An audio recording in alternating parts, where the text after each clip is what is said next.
সকাল 7:30 থেকে আমাদের ট্রেনে ওঠা শুরু হলো খুব একটা ভালো কাজের উদ্দেশ্যে। তো আমরা পৌঁছে গেলাম বর্ধমান স্টেশন। না, অনেক দিন ধরে একটা জায়গায় যাওয়ার খুব ইচ্ছা, তো সেখানে যাব বলে। টোটোর লাইনে প্রচুর জ্যাম। টোটোতে বসে পড়লাম। টোটো চলাও শুরু হয়ে গেল। আমরা এখন রাস্তা দিয়ে যাচ্ছি মেন জায়গায় যাব না, কোথায়? মায়ের কাছে। তো মায়ের কাছে আমরা পৌঁছে গেলাম। মায়ের মেন গেট এটা। তো মেন গেট থেকে আমরা এখন ঢুকে পড়লাম।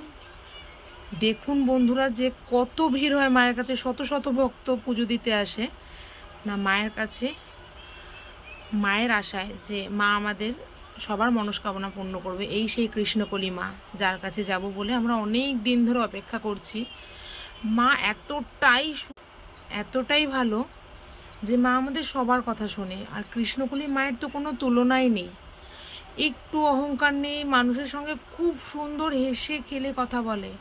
সবাইকে ত্রিশূল ঠেকাচ্ছে মা, যাতে আমাদের সবার সমস্যা মিটে যায়, যেন আমাদের সবার সমস্যা মিটে যায়। মা জয় কৃষ্ণকলি মায়ের জয়, জয় সোনা মায়ের জয়, জয় মঙ্গলা মায়ের জয়, সবার ভালো রেখো মা।